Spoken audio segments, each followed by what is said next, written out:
Welcome back, everybody. Holliwood Cole here for another HnK video game experience. Today we have Kleer. What's up? And also today we got a guest, EdgiestThunder, back from EverQuest. What is going on? How's it going, guys? Welcome back. Thank you. It's good to be back. All right, so today on the podcast we are going to talk about Destiny 2. So it's no secret if you've listened at all that me and Kleer are not real big fans of it. But we I have a love-hate relationship with it. I wouldn't say I hate it, but I wouldn't say I love it either. So whatever that means. So you're just not the commitment type, is what you're saying. I'm very non-committal on this. Yes, it's a PlayStation booty call game. Pretty much. So yeah.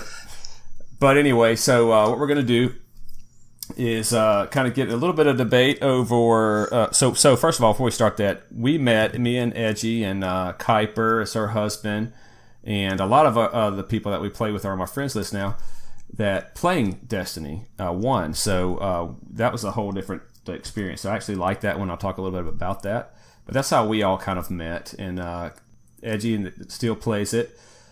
And Kuiper and all those guys still do, and they like it. So I'm glad that we have some other point of view on here. So it's always good to get equal time. If we're going to bash a game, hopefully, if we get somebody who likes it, we'll obviously give them a chance to defend it. And some of you guys like it out there too, I'm sure, that are listening. And so you'll get that point of view as well. Any comments or whatever you guys want to leave on Facebook and stuff, we'll certainly mention it if you're a fan of the game or don't like it. But or obviously during the next podcast. Y'all should do like a poll at the end of this for people that listen to it, and so they can vote. Well, yeah, we will. And I actually did a poll on Twitter, and it's had some interesting results before I got on here. I need to follow you on Twitter. Okay, I guess. Yeah, follow me on Twitter because I need all the follows I can get because I'm a noob, man, at Twiter. And nobody responds to my polls because I only got like 37 followers. Well, apparently Instagram and Snapchat are the new thing, so... Yeah, I think that's what it is. So, okay, I'm going to do it because I'm so...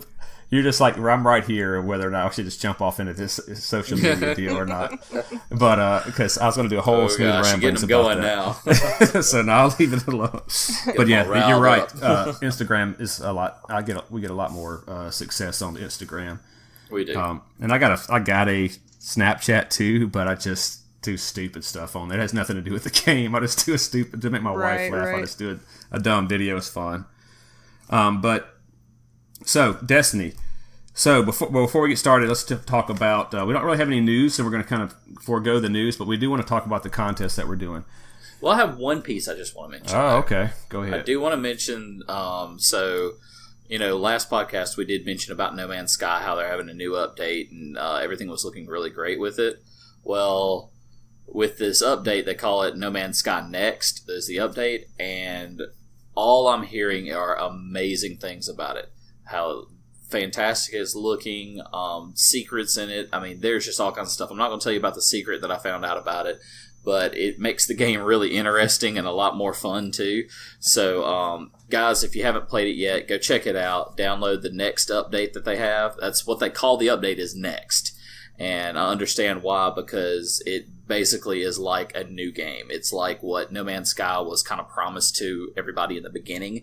And so it's made it just this more amazing game. It looks like it's a lot better as far as co-op, playing with other people, but yeah, just go check it out. It's going to be fun. I think I'm going to grab another copy of it. I don't think I know, as soon as I find a copy of it, I'm going to grab another copy of it and start playing it again. It looks like it's going to be a great game to play and follow. After 2 years of being in purgatory, it looks like it's risen from the ashes and actually going to be something good. So, has it been 2 years? Wow. Yes, it's been 2 years. That's good to hear, though, because, I mean...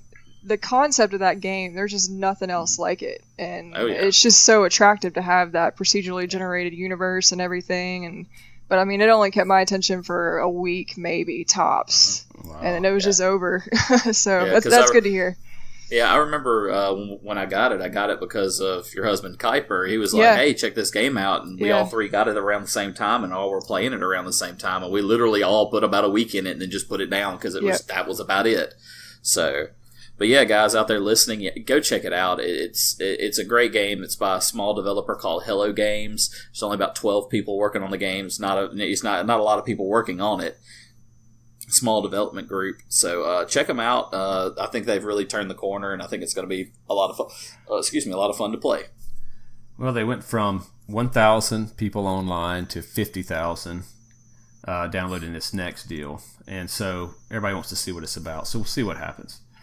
But I'm kind of with you. I don't know if I'm going to play it or not. So we'll see. I mean, if it's $20 online, but I don't know. I kind of am with Edgy on this one. I think it'll just hold my attention for just a week and then go away. But I don't know. I never played it. It does sound awesome. I mean, I was a big fan and proponent of the game. When they were advertising it, like, oh, this is going to be great. Obviously the first time, not this time, but I just wanted to wait and see. I didn't know what there was to do in it. If it's just, it's literally you're running through space and you're like the solo guy, Yeah, I mean, there's a big wow factor the first time you load into it. Just because, like I said, it's just so novel and the concept is really amazing. It'll hold your attention for a little bit, no matter what. But once you kind of realize, before this update anyway, I guess, that there's just not much to do besides just look around at all the pretty things, kind of loses you. But anyway. I mean, you could not even physically run into people. Yeah, exactly. And that's what made it the big problem for me, because it's like, I like playing social games. That's a lot of fun. I do like playing games by myself, but I was expecting No Man's Sky to be a game that I at least run into somebody on the same planet and go, hey, guy, what's up? And just keep on doing my own little thing, at least running across them, kind of like in Destiny 1 and 2, the social environment of the game, because you do have that where you can actually cross through, cross people in actually playing the game, not just in the social spaces of Destiny. I was thinking that No Man's Sky was going to kind of have something to that effect, and it didn't. Yeah. But now it does, or at least you can co-op it, so that it looks like to be a fun little adventure if they've if what I've read is true. You tripped me out, because their big thing was like, oh, you can fly around and play for hours and never even run into a single person, and then it turned out that that's the worst thing they could have done. But then if you actually did, they just made the other people invisible where you wouldn't see them. Right. Yeah. Oh, that's so funny. But that's because I remember reading one story on Reddit that literally two people went to the exact same planet, were standing in the exact same spot, and could not see each other. And it's just like, guys, come on, you kind of blew that up. So, but I look forward to checking it out now with this new update on it. I think it could be fun. All right, so you guys, if you listen to the other podcast, Resident Evil 3 with Coach, we talked about our next contest, which is the NES Mini contest. So, here's how you play it. You send in, we're going to say a secret word here in a minute. You send that secret word to us on Facebook, to a private message. You can hit us up on Twitter or whatever too. I mean, anyway, as long as it's a private message, not on any of our walls. And then we add you into the contest. You get an entry. Well, if you've liked the Facebook page, if you've liked the Twitter page, if you've liked the Instagram page, and if you've liked the Podbean, you get a ×2 multiplier for each one of those, so you can get up to ×8. All right, so this will be the second secret word, and you can go back and listen to the old one too and still give us that word if you haven't done it already, and you can get that entry as well, all the way up until the end of the contest, of course. So I told you guys that not a lot of people were going to do this, so they don't want to take the time, and I'm kind of like that too. You just kind of want to listen to the podcast and just chill out. I don't want to have to do anything extra, and I understand I'm the same way, and we hope you guys are enjoying it. But those that do want to play or that are on the fence of playing, I told you guys we wouldn't have a lot of people doing it. When we first launched the Resident Evil 3 podcast, we get about 35 to 40 downloads right off the bat in the first 24 hours, and we have 3 entries. So 3 entries. Just 3 people sent us the word, and nobody's liked the pages yet. So they are literally 3 entries. That is 7%, 7.5% of 40. So you got a good chance if you want to do this. If you like the pages and you enter, you're probably going to have a really good chance to get it. But anyway, it's an NES Mini, so we'll do a random drawing at the last the podcast. Everybody will know that this is the podcast that we're going to announce the winner. We'll announce the winner on the podcast. You just contact us, say, hey, that's me, and we'll validate it, and we'll send you the deal. So, good contest.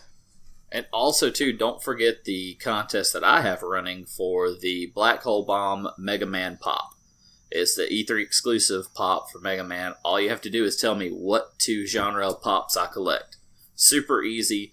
Send me that in a message, however you want to contact and let me know, and Mega Man will be yours. Yep, you can put it on your desk at work. You can put it on your desk at home. You can glue it to your car. Some people have done that. I got in a conversation with some people on a forum, one of my pop forums, and they're like, how do you stick your pop to your dash? That doesn't ruin the value at all, I'm sure. No, doesn't ruin the value of the pop, doesn't ruin the value of a car, doesn't tear up your car dash, nothing. Yeah, that doesn't hurt nothing, none of that. So, yeah, have some not too bright people in some of the pop forums I follow.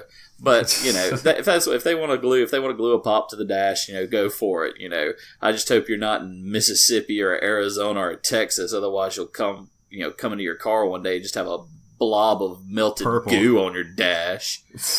I mean, it just doesn't sound like a bright idea. But, you know, to each its own. So, don't forget about that contest. Nobody has answered it. You actually had the answer in the Resident Evil 3 podcast. I gave you a clue, aka the answer. I know it's in that podcast, and I know it's also in the Collecting podcast. Super easy. All you got to do is listen, and you win. I kind of want it, man. I'm going to get my wife to answer. Hey, if she answers, that's good. I'm just kidding. That's not fair. So let's go back. Anything else before we jump to Destiny? That's it for me. Edgy? Good. All right. So let's go back to the beginning. So Destiny 1. I actually turned Clearfire onto this game. When did you get it, Edge? Did you get it when it came out, first Destiny? Yeah, day one. I didn't do alpha or beta, but yeah, I had a day one account. And what was it? September 2014, I think it was. Yeah. So yeah, I started my Titan on that day. Or so you saw the hype about it or whatever, and you knew it was coming out, and you knew you wanted it right away. Yeah, I guess I'd known for several months, but just as big of a gamer as my husband Kuiper is and everything, just I'd never actually even played shooters before, so I'd kind of toyed with Halo, a little bit of Call of Duty, never really liked shooters. I hadn't played a shooter since, I don't know, James Bond back on N64. Yeah. I'm all about MMOs and EverQuest, and I played Grand Theft Auto sports games a lot, but I just had no interest in first-person shooters. So, but when you start to meld that first-person shooter with like space magic and like this promise of a big universe and all this stuff, I was like, I might want to try that out, and being kind of a role-playing thing. So that's what drew decided to try it. Yeah.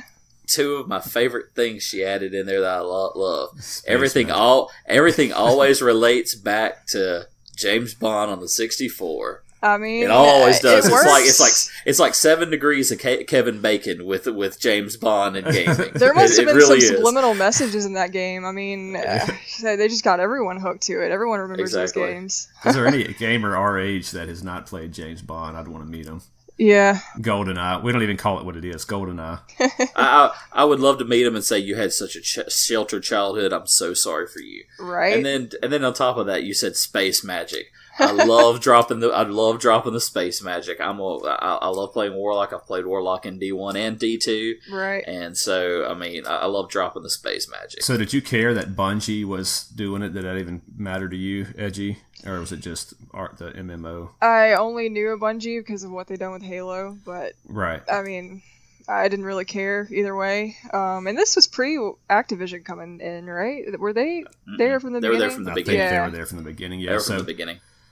So that, for me, that was the big thing, because I loved Halo. Halo 3 was one of my favorite ones of all time. I actually got Reach, and then I actually got ODST, and we bought 4 as well, and 4 is what killed it for me. That was 343 Studios. Yeah. And Bungie went on to make this, and you're just like, oh my gosh, this is going to be phenomenal. They're killer at shooters. Just top notch control, and it's just the fun factor is going to be awesome. And they're going to make it their own universe, and it's going to keep going. It's going to be great. So I'd heard about it, and as I said before, the numbers when you shoot something and it's okay, it's RPG-ish. You can tell exactly how much damage you're doing. So I want to get this game. So I didn't even have a PS4. I actually have the white PS4, the Destiny 1 PS4. Me too. That was the first PS4 I had. Nice. Yeah. So that's the one I got, and told Kleer to go get this game because he was the only person that I knew that had a PlayStation 4 too. Kleer, because we were all Xbox 360. So I'm like, hey, go get this game, and we're going to play this. So we went and got it, and then the rest is history. So we turn on the game, Destiny 1. First, and this is all important. I know we're talking about Destiny 2, but this is where I derive my hatred. You got to give the background. You got to start from the beginning. Yeah, I don't hate the game, but we get the game, turn it on, and you're just like, oh my gosh, this is going to be the first thing that the little bot says. Well, I was trying to think of his Dinklebot. Dinklebot. He's the first voice. And he's like, oh, you've been dead for a long time. There's going to be a lot of things that don't make sense. I'm like, oh, this is going to be so awesome. This whole thing's going to unfold in front of my eyes. And it's just eyes up, Guardian. So like this is we're going to learn all this as my character learns it. This is set up so perfect, first person. You're going through, you get all your guns and all this, and you get started. Well, you're kind of going through strikes and missions and all this, and nothing connects. And you're like, man, I've been playing this game for a long time. I say a long time, 10 hours. And nothing is making sense. Something's got to give here. Something's got to put together. You go to the Queen, and you're like, okay, now we're about to pick up the story. No, it doesn't. Turns out that the story got all jacked up for whatever reason. We're not going to talk about that, but the head writer that wrote all the Halo stuff quit. The the writer, John Williams. He might as well be a John Williams for video games.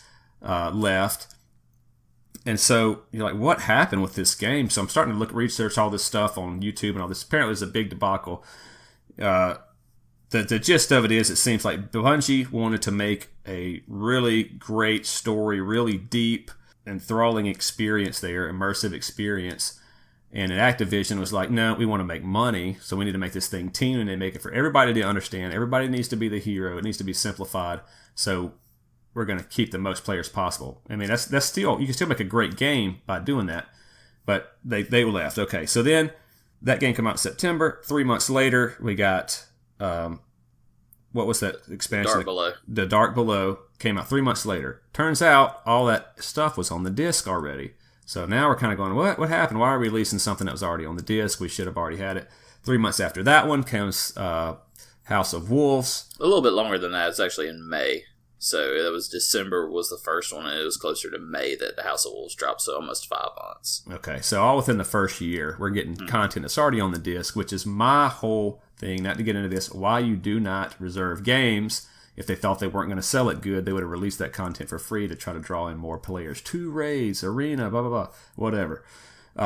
So they didn't. So now you're that's fine. You can still live with that. And then here comes the yearly big drop. All of those content, all of those DLCs were $15, unless you got the season pass, of course. And then should have gotten the season pass. I got the season pass. I did. I actually had the season pass. And then the Taken King was the yearly one, which came out and then boom, just smashed it. And it's like, this is the game I was waiting for. And great ways to get exotics. Another raid we had 3 raids, the arena, the quest, the way that they set up the quest, tons of quests, and you just had a great time playing the game. That's when I started getting into it. But then they introduced microtransactions during this, and so it's a curse word. Yeah, it is, and everybody goes, very much so. What are you doing, Destiny? Or what are you doing, Bungie? And I was, oh well, wait a minute, guys, we're releasing this only cosmetic.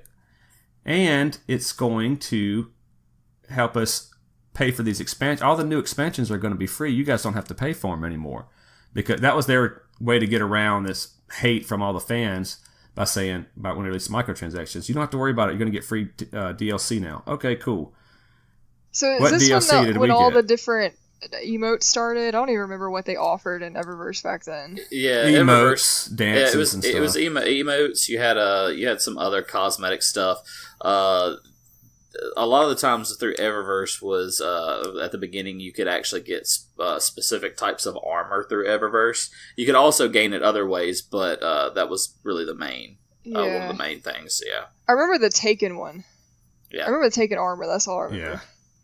Yeah, and that was mainly through Eververse packages. Now you could earn it other ways, but Eververse was like if you went and go ahead and pay, you could have it right away. Yeah. So this is an important turning point here for Destiny when they did the microtransactions, because they said you're going to get free DLC. Don't worry about it. And what DLC did we get for free? Don't count events like Sparrow Racing. That's not DLC. That's just a new way to do business that they've been doing. I don't remember any DLC that came out, right? We didn't get. Right. We didn't get a free DLC because the next DLC that came out after that was the Rise of Iron. Yep, and that was what? How much? It's another $30 one, $20. I mean, I can't remember how much it was, but it was a little bit more than a normal one. But so we didn't get free DLC, is all I'm saying. So that was a lie right there. And what did they say was the reason we didn't get DLC? Oh, we're working on Destiny 2. So sorry, we got too much stuff going on with Destiny 2. All right, so whatever. I mean, we got to believe them at this point. We didn't get free DLC, so we got Destiny 2. Okay, Destiny 2 hit, and it seemed like they forgot all of the stuff that they learned along the way. They didn't. You thought it was going to pick up where it left off as far as your Taken King quest and all this, and it was like back to square one. Okay.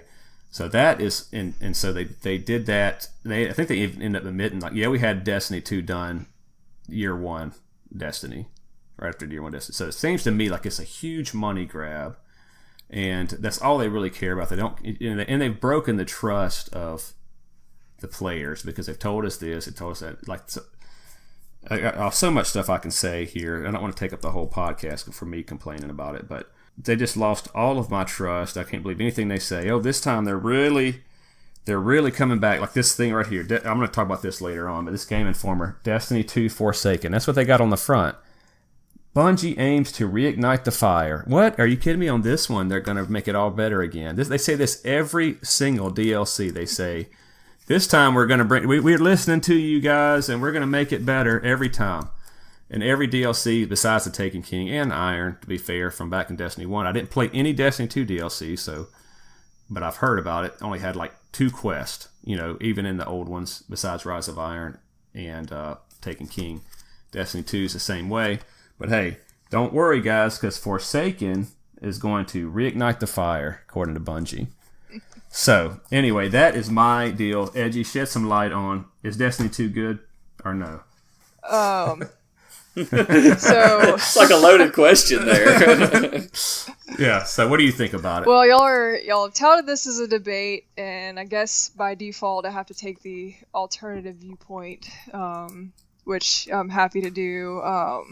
No, if you have a negative viewpoint, throw it too. I mean, I personally want to hear what your outlook is, because I know I've talked to Kuiper a few times, and it seems like he's always positive about it, even though there's the negativity there behind everything. Even though, because I know we play with the same group and everything, and I feel like a lot of them still like playing it, because I know Rue and all of them, they still play it pretty regularly. So yeah, it's really interesting, because when I'm online playing with the people that I play with on a day-to-day basis, from doing weekly stuff, from raiding, doing Crucible or whatever, I never hear the things that I hear, like, say, on a forum on Reddit, or just some of the negative things, and not to pick on you guys at all from what you've said on this podcast, but it's just interesting to see people that haven't played this game since Destiny 2 Vanilla pissed them off,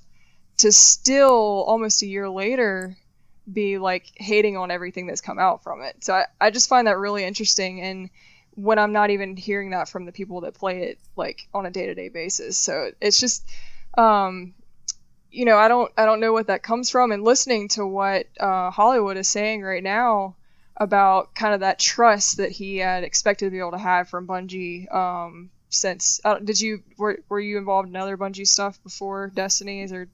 No, I'm just saying, if you're going to come to the market and sell anything to a consumer, you still have to have that consumer trust, regardless if it's a video game or whatever. You can't just keep saying we're going to do this and take my money but never deliver. Sure, yeah. I honestly, I don't even remember them saying there's going to be free DLC. I guess I was either so into the game, or the fact that, you know, I kind of do the PlayStation share play with my husband, so it doesn't really add up as much. But all I know is that paying $30 once half a year, I guess that didn't really bother me too much. And I don't remember them saying there's going to be a free DLC. So that there was just an uproar. I mean, I have no problem with paying money for quality. Yeah, it was just an uproar with these microtransactions, because everybody's like, great, Destiny's going down this road now. And then they say, no, don't worry, guys. Here's what we're planning on doing with the money, is to give you guys more content. Gotcha. Yeah, I see. I gotcha. Yeah, and when that came out, I hadn't been paying attention to any of the buzz of just the controversy around microtransactions, right? So I see this Eververse thing come in, and this is something that's been in EverQuest for a long time, and I just never really paid attention to it. So this comes in, and I'm like, I don't need to pay a penny, and I can still get all this stuff no problem. So I didn't have any problem with it. I'm like, if people want to pay money, then that's their own problem. But you couldn't get the Carlton dance without paying, right? I probably didn't care about the Carlton dance, to be honest. Well, I'm just saying you couldn't get all the stuff out in game. It's just, you had to pay. For me, playing Destiny and playing the game, you know, the shooter that it is, playing PvE, PvP, a dance isn't going to affect me one way or the other. So it may be fun, you know, haha, this is cool for a little bit. Look at this dance I have. Well, if you paid for that, then the joke's on you, you idiot. Like, I'm not impressed by your Carlton dance right now. So it's been the same thing in Destiny 2. Like, the winter event came around, and you couldn't get, like, I got maybe one item that whole time, and it frustrated me. I was like, I expect to be able to get a little bit more from that. That's probably when the RNG of it was at its worst. And I was like, and seeing people running around the public spaces with their full winter event armor, and I'm like, you just probably paid like $200 for that. That's really dumb. And I'm just, meanwhile, working on my raid gear, my crucible gear that I can get anyway, so who cares? My point is, there's literally nothing that you need to be able to play the game well for what it's designed to be played for that you can't get from playing the game. I guess that's kind of my point. So you bring up a really good point there, especially speaking specifically to that winter event in Destiny 2. So they went back and they did some discovery that they know that their RNG algorithm was completely off on that. They actually went in, they said, we apologize, the algorithm was off. And so in essence, they did end up locking that entire winter gear behind a paywall. Yeah. And they knew about it before the winter event went live. Like, there's some admittance to that. So that was the part for me that I basically said, Bungie, I can't trust you anymore. And that's where my problem is because it's all over Eververse. Yeah, like this was all behind Eververse. Like it basically got locked behind Eververse. Yeah. They said that literally you would have to put in. I forgot what they said. They said that for you to even have a chance, not even for sure to get it, you would have to put in close to 600 hours to have a chance at getting everything in the winter event. And it's like, okay, wow, you did so bad on your programming, and you knew you did bad on your programming, but you released it anyway. Instead of delaying it and fixing your algorithm to where you're actually benefiting your player, the person that paid their $60 to play this game to begin with, and some people paid even more than that. To play the game. People definitely paid a lot more than that. There's a guy that did a calculation, and he put a YouTube video up about, he was just going through all the statistics, like probability simulations and the money you'd have to pay, and it was an astronomical amount. And like, as soon as I see that, I really could not care less about this armor set that's not even going to help my character, because I have everything else that's going to help my character. So it's just cosmetic stuff to me. It just doesn't faze me at all. It's like what you're saying, Kleer. You said that Bungie had bad programming and knew they had bad programming, released it anyway. See, I have a whole different paradigm view on that. I don't think they thought it was bad programming at all. I don't thought think they so released either. it on purpose. They took the money and laughed all the way to the bank. Yeah, and but so the same way when if they had people paid for it, then who loses? Right. I mean, that's true, but that's true. But if you actually have your company come out and say that, oh, we had bad programming and we need to fix that for you, that becomes a deceptive practice at that point. That's always been a deceptive. That's exactly my point. It sounds like a bold-faced lie to me, but problem. I'm gonna keep playing the game and not paying for anything. Yeah. And so they did the same thing with the experience, where they slow down the experience when you grind. Remember, and then say, why are y'all slowing down the experience? Why are y'all putting a throttle on experience that I make? Oh, because I have to buy these little orbs or something that helps me get the experience so I can level up. So for the same thing, the experience points were for Eververse cosmetic gear.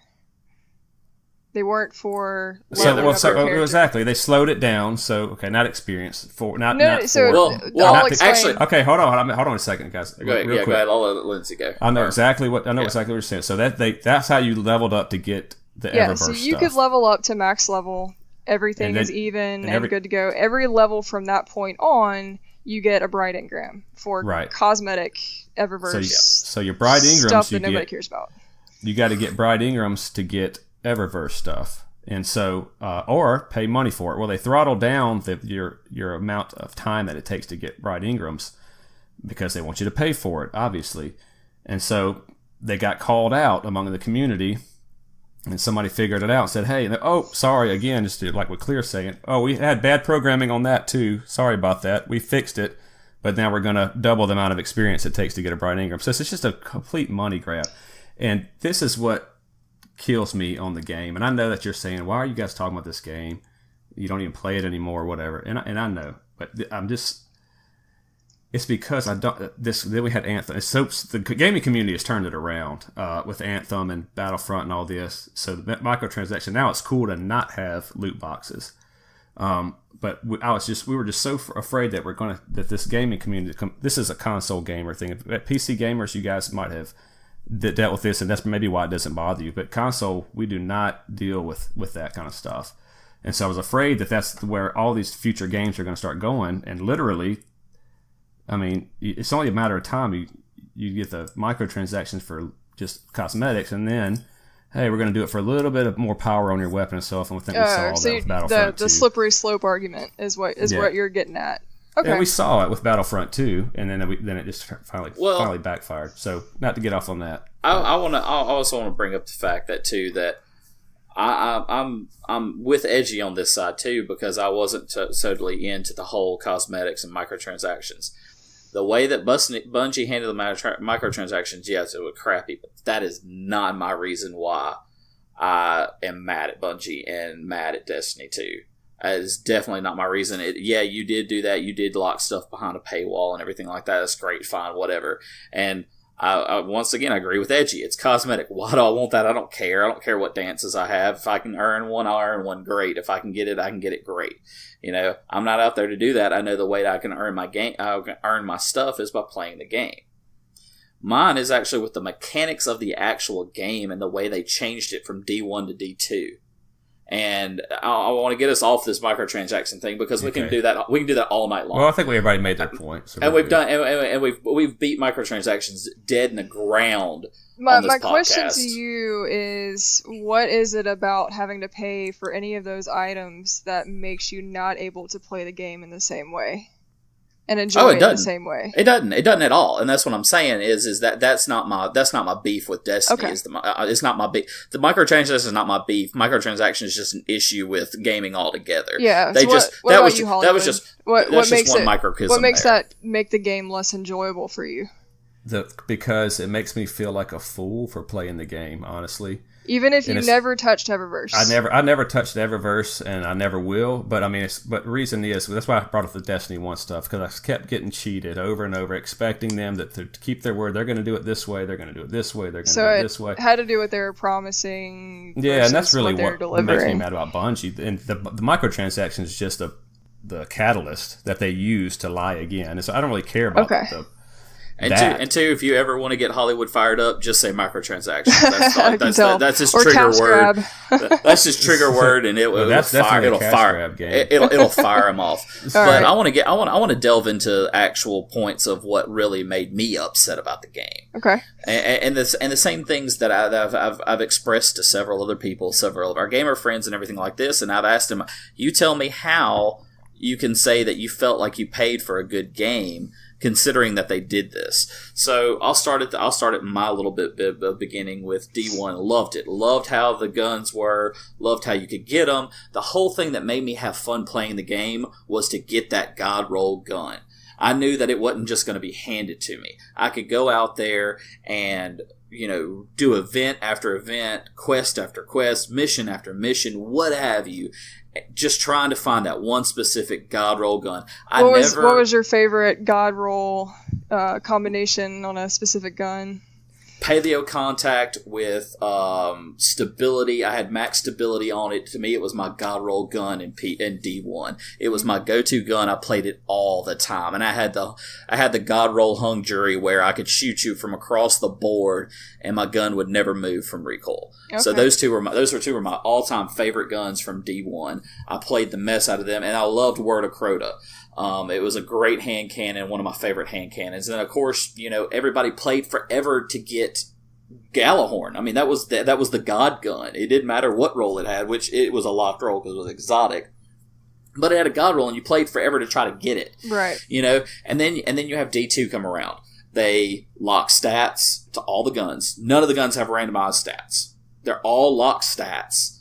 And you no longer have the hunt for that one gun like you did with Gallahorn. Every gun was basically handed to you. You could get it very easily.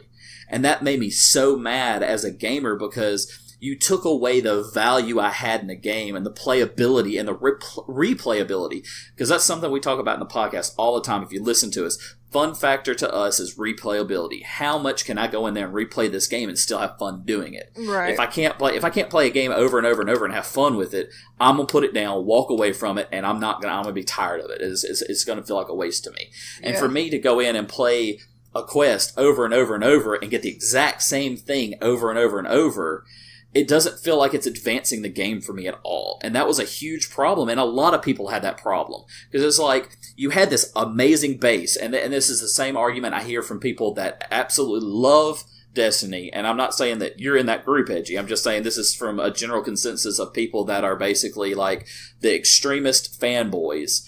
I hear this argument all the time. I'm like, okay, well, we've got D2. Why in the world did we scrap everything we had in D1?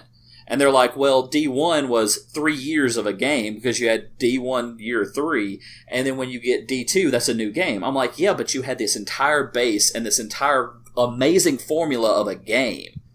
And then you literally take it when you get D2 and throw it out the window. Don't get me wrong, I get the idea of, you losing all your weapons. I mean, it fits in the story. The story was amazing in D2. I loved the story. It was compelling. It had that great feel to it. I loved how you got back your power, even though I felt like you got it back too quick, because it kind of made the story shorter, in my opinion, because you could play the story pretty quick if you just really sat down and pounded through it. So it's just one of those things where you had this amazing formula in D1, and then you come up to D2, and it's like, okay, we're going to drop D2. What's the best way we can do this? Oh, let's scrap everything we did in D1 and start over.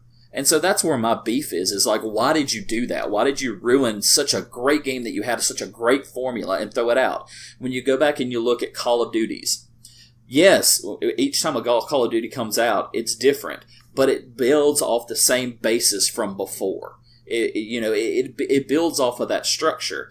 And from D1 to D2, it's two completely different games. I mean, you're looking at a different ways you lay your guns out.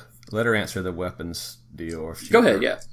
So when you say completely different game and totally scrapped everything, my first thought was, okay, so you got your weapon roll thing, and you got your, what gun you can equip in which slot.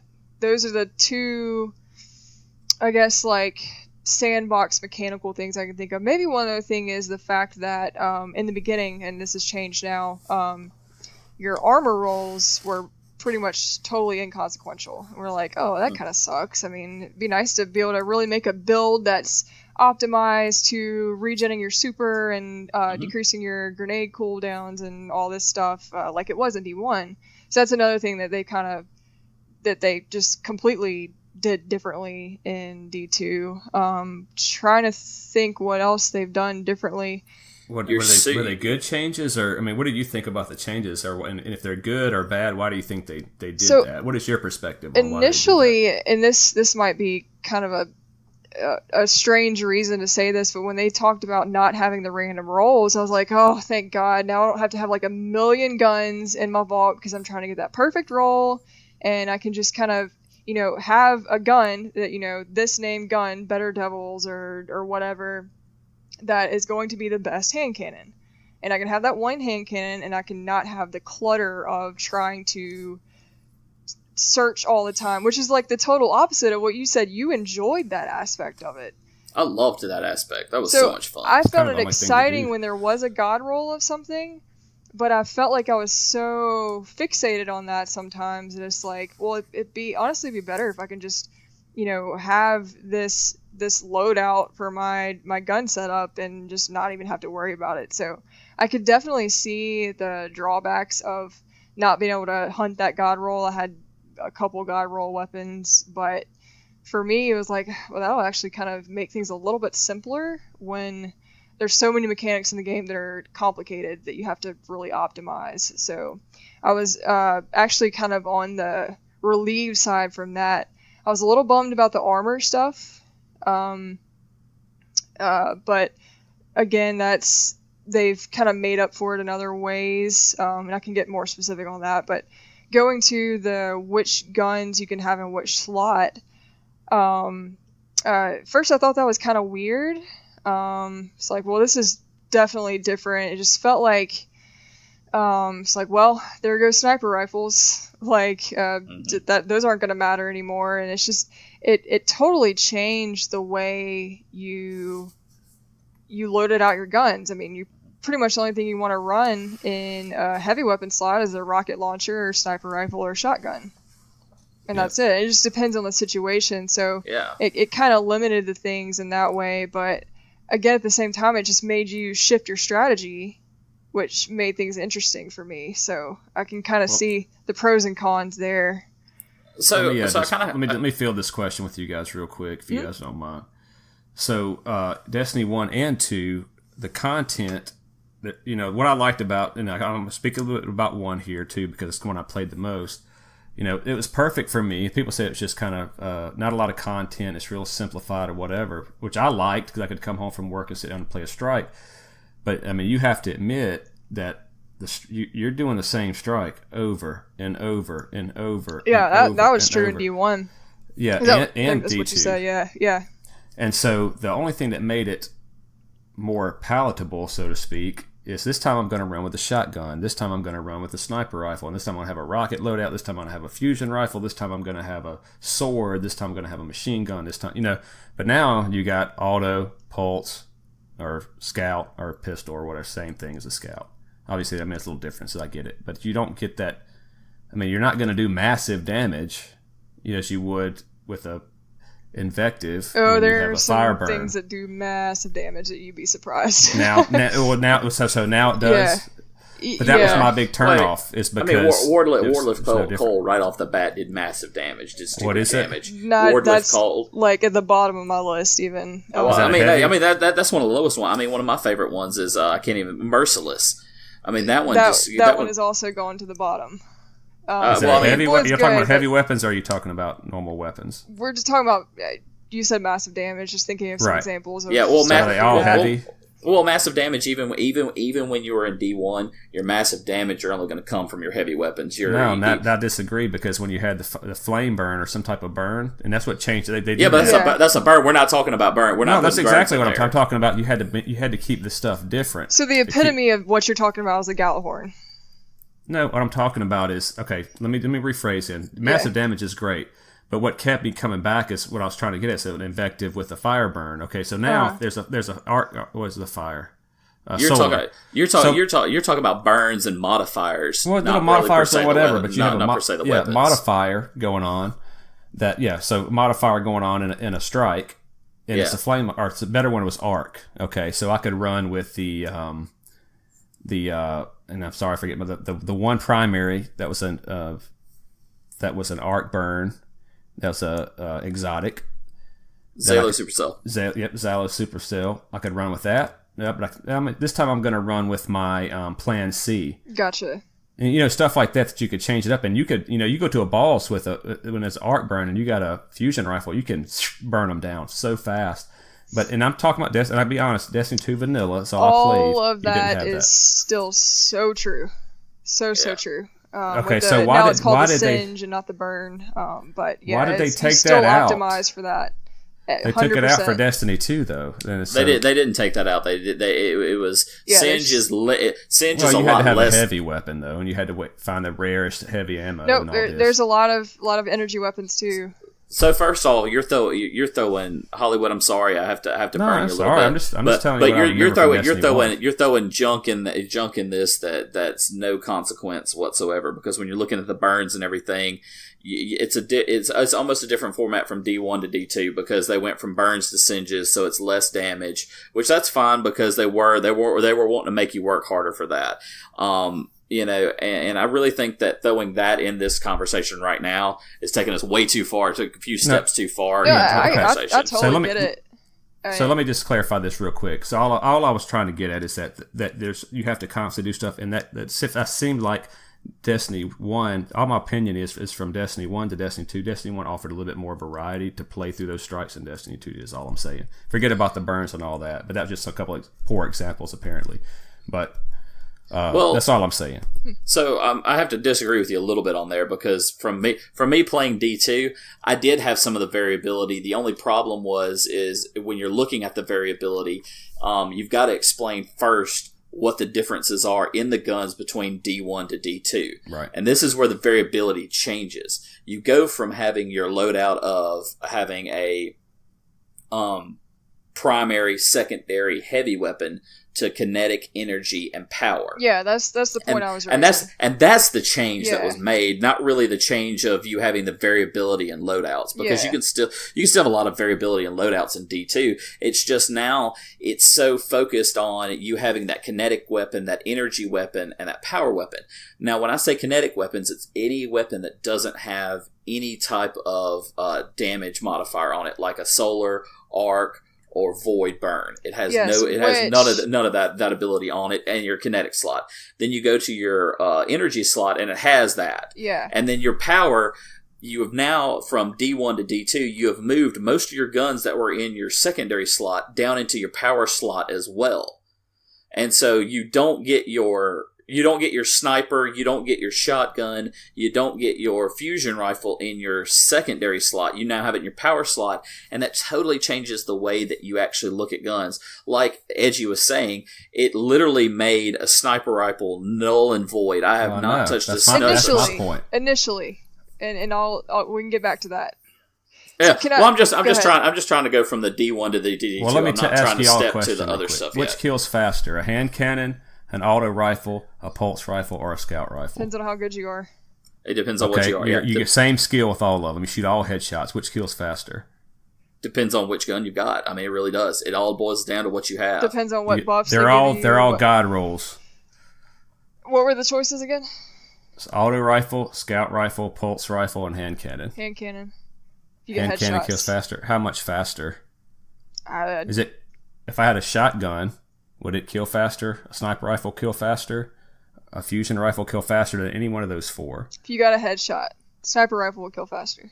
Yeah, and so you had that option in D1.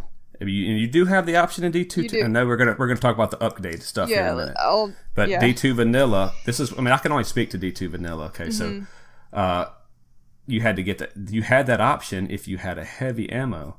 But obviously, a rocket launcher kills faster than a sniper. So you kind of with those tiers. You had your primary that killed, just does damage to all the minor stuff, and then you start getting to your secondaries to get a little bit heavier damage. Then if you did come across some heavy ammo, you're like, man, I'm fixing to blast him. That's what was so fun. D2, I felt like took away with that because your primary and secondary are both, pulse and whatever. if I can I have to do one. I'm sorry. I have to correct you on one thing. A rocket launcher and a sniper rifle can kill you both in the same amount of shots. They both can kill you one shot. They both can kill you just as quick. Okay. So I'm sorry. He said headshot, and I was thinking like an actual lineup headshot. Priest the same amount of time. That's what I'm saying. I'm not talking about PvP, but well, I mean, you said headshots and everything, so I'm just trying to keep it all the same. Okay. I got you. Sorry. Go ahead, Edgy. So, if I can talk through some of the specific logic behind the way the 3 different weapon slots are now. So, you brought up that you had the primary slot that's your good, just kind of trusty, reliable, steady damage. You had your secondary that was a little bit more, and you have power, which is like, if I have power ammo, I'm about to wreck something. So you're talking about Destiny 2 right now? That's Destiny 1. Okay.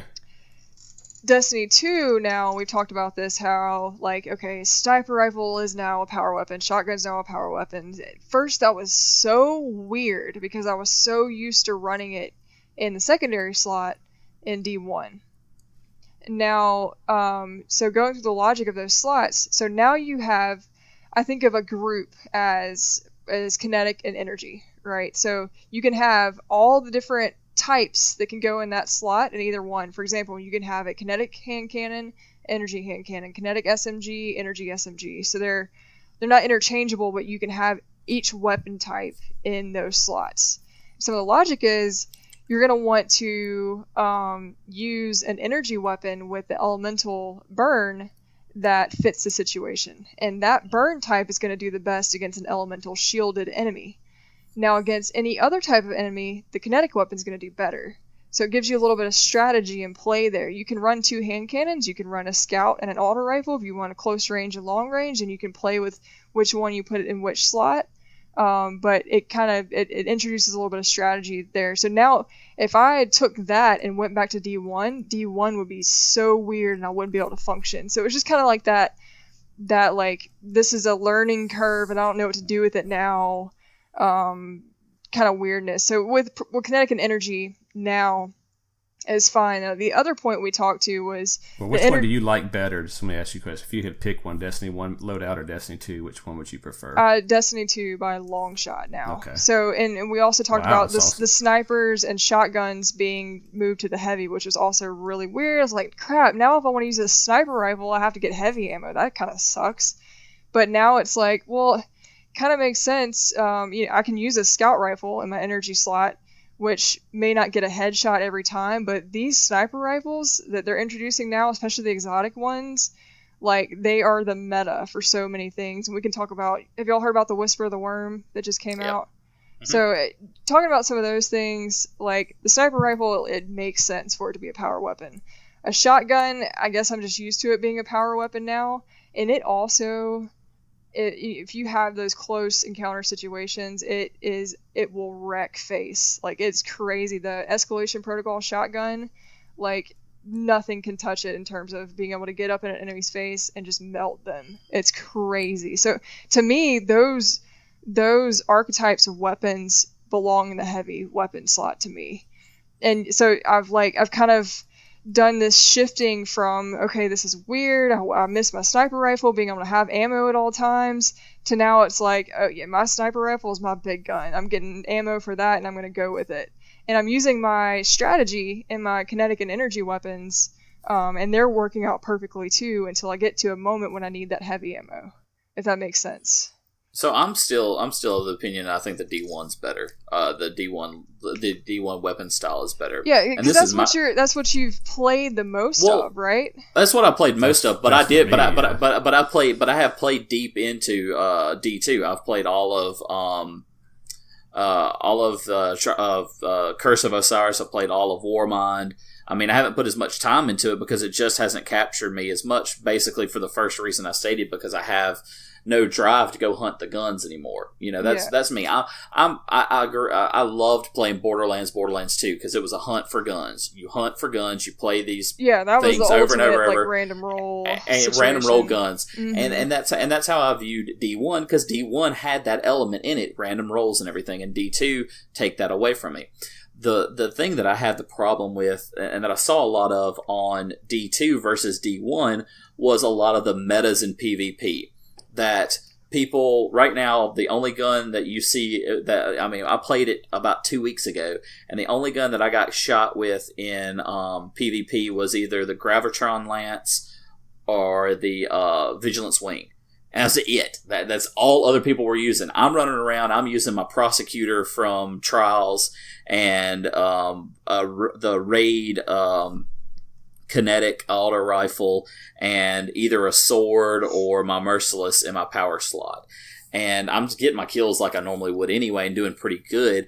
But it's like so many people are stuck to... I see more of this in D2 than I did in D1, that the large amount of player base are playing with just one or two guns versus all the random different guns that people were playing with in D1. I can't tell you how many times I saw so many different random guns I got killed by in D1 versus D2. And that's where I feel like D2 has really hurt themselves, or where Bungie hurt themselves. Now, granted, I know that when Forsaken comes, that all changes. Lots of gun stuff changes and everything. Yeah, it totally flips on his head. Exactly. It's not restricted at all, which is another... Exactly. It's weird to me again. I don't know if I'm going to like this because... it's changing. It's changing the entire game. Yeah, it really is. It's going to change all over again. But it's you can have your D1 or you can have your D2. Pick one. But that's my point, though. They're having to change the game again just to try to bring the player base back. If you look back at it and everything, the way the game was in D2, the player base was off the charts for the first week. But because because they don't have random rolls, they don't have all of these activities for you to do like you did. Because in D1, the only way for you to get max level was to do the raids. You had to do the raids, or you had to do trials. You had to do some type of in-game activity in D1 to get max level. Yeah, in D1.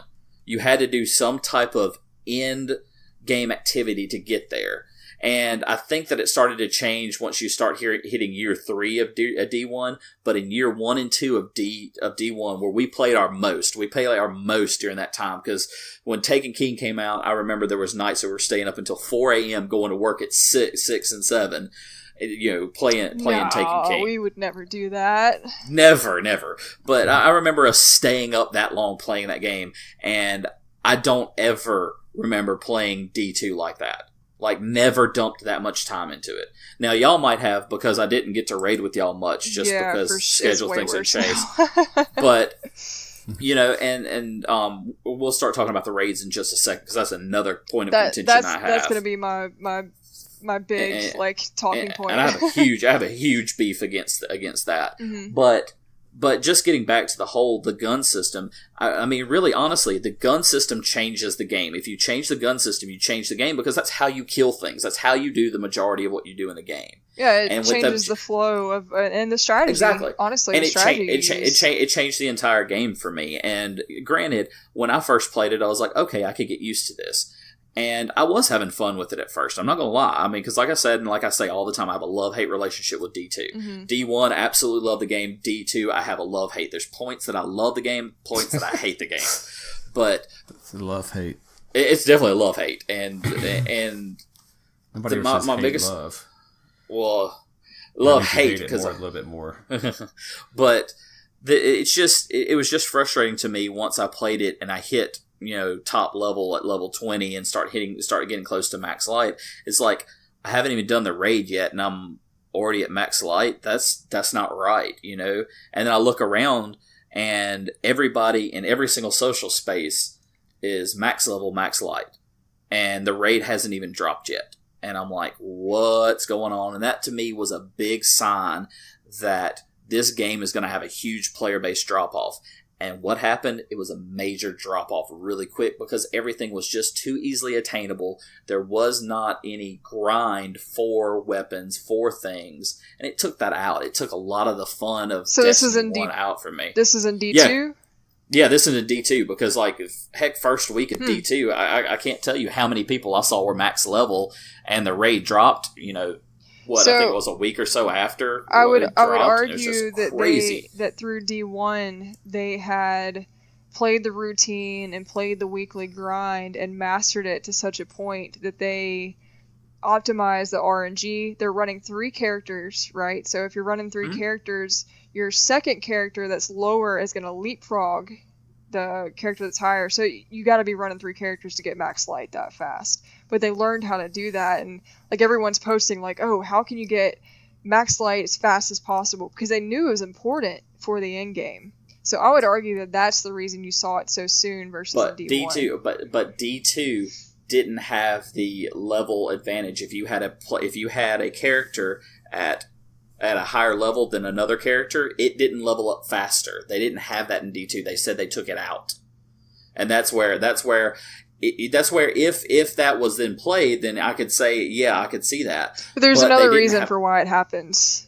But they didn't have that. But my thing is in D1, it didn't happen like that. It didn't matter if you had. At one time I had 3 warlocks.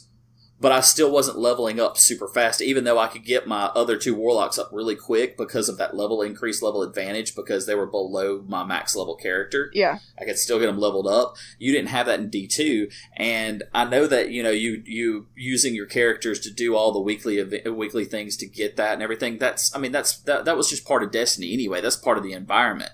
But I'm talking about, I knew people that had single characters, had one character. Didn't have all 3 characters, had 1 character, and were max light before the raid. No, several that were that way. And it's just crazy that it was that easy to get there. And that's my point. I don't see mathematically how that's possible, because if you only have 1 character and you get 5 engrams per week, powerful engrams, and you're starting 100 something below the max light, and you have 5 weekly engrams, the raid comes out the same week, vanilla drops. How that would be possible. I just don't see. Oh, so Bungie did admit that, I don't know about the max level and all this, but yeah, they did admit, hey, we tried to dial it down too much. We wanted to make it more for casuals, but we kind of overdid it.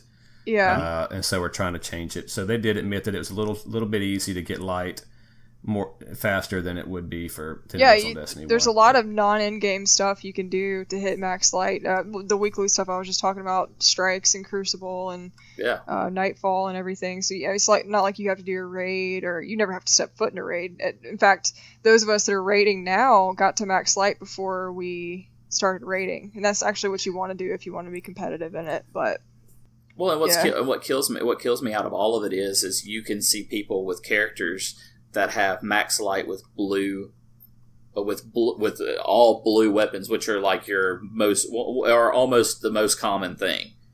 Like blue weapons can't go. You can't put a +5 mod in them. They can't now. But they were able to get up. There's a blue level cap that they could have reached. Yeah, that's in there now. It wasn't there in vanilla at the very beginning of D2. It wasn't there. It was.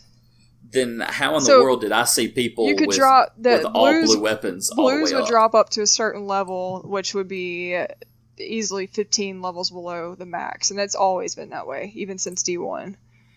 So blues can help you level up to a certain point, but not to a point that's going to help you with like the later stuff.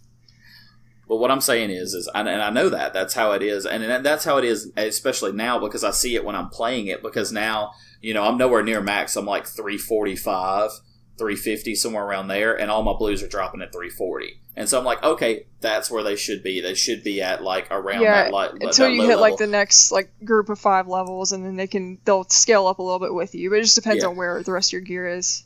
Well, I've seen a handful of players with now they might have just pulled the wool over my eyes. What it is this, Jonathan. So, per Reddit 6 months ago, what's the max level a player can get with blues? And 335, though it's rare, but it says you're 330 without the mods. You got to get mods, and you can bump it up to 335. So what Reddit says, I don't know.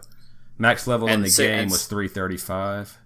Yes, and you could get max level with blues at 335. I saw a few players doing it, and that's what I was saying. You can't at 335 if the max level is 335 with blues, because you can't have +5 mods in blues. Okay, so that's just what Reddit's saying. So it says without mods, with mods, you could make it a 335. But so they're okay. So all I know is somehow people were doing it, and if somebody can prove what I saw wrong, then then by all means, please do. But like I said, I just saw some that had that, and that was one of the big issues. I'm like, okay, if you can get blues to get you all the way up there, then that's a problem. That's a broken pot. It wasn't possible at all. This person says, because I answered correctly, that's not how the game launched. The max level at launch was 305, and max level blue items could give you was 260, with mods bringing it up to 265. So this is just Reddit forum. I mean, this is not Bungie or... It's not Bungie or anything, but like I said, I saw it. Now, I haven't seen it since Curse of Osiris. I haven't seen it since then. I'm talking about just the very beginning of a thing up to Curse of Osiris. I did see a few people posting, hey, look, I'm here, max level, and all of their stuff was blue. And I'm like, how are you doing that? So can I explain how that happens? Sure. Okay, yeah. So, and I played from day one of Destiny 2... hours every day, grinding specifically to hit max level for raiding purposes. So blues will stop dropping above a certain level, and you have to get powerful engrams and powerful gear to get you to the next tier. So say, for example, it was 305 and a blue can get you to 265.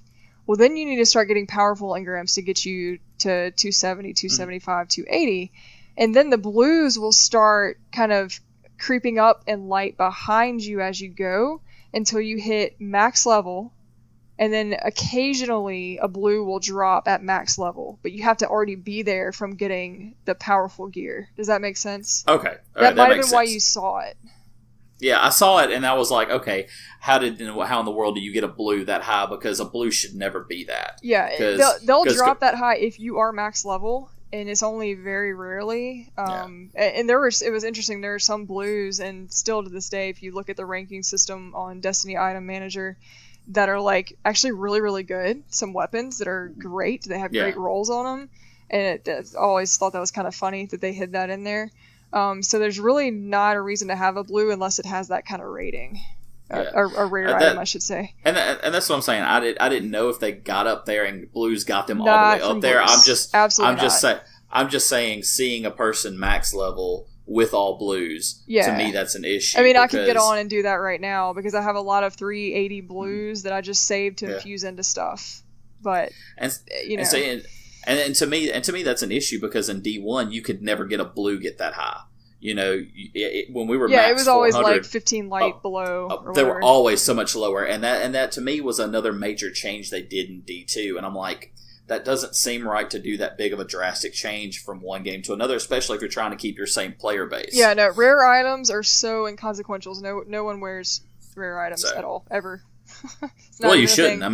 You shouldn't. After you get past a certain level, rare items shouldn't be it. You should be going to your legendaries and exotics at that point. Yeah.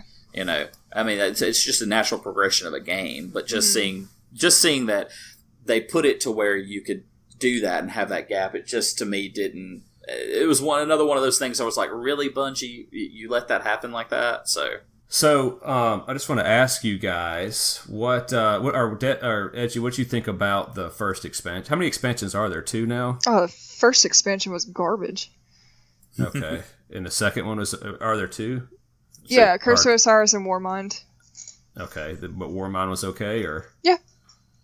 What was better about it? Curse of Osiris was it was very, very thin, very thin. It was kind of a cool, like, we get to meet Osiris now, and kind of his lore and his mystique that he had around him, and his ghost Sagira. They get separated, and you have to reunite them.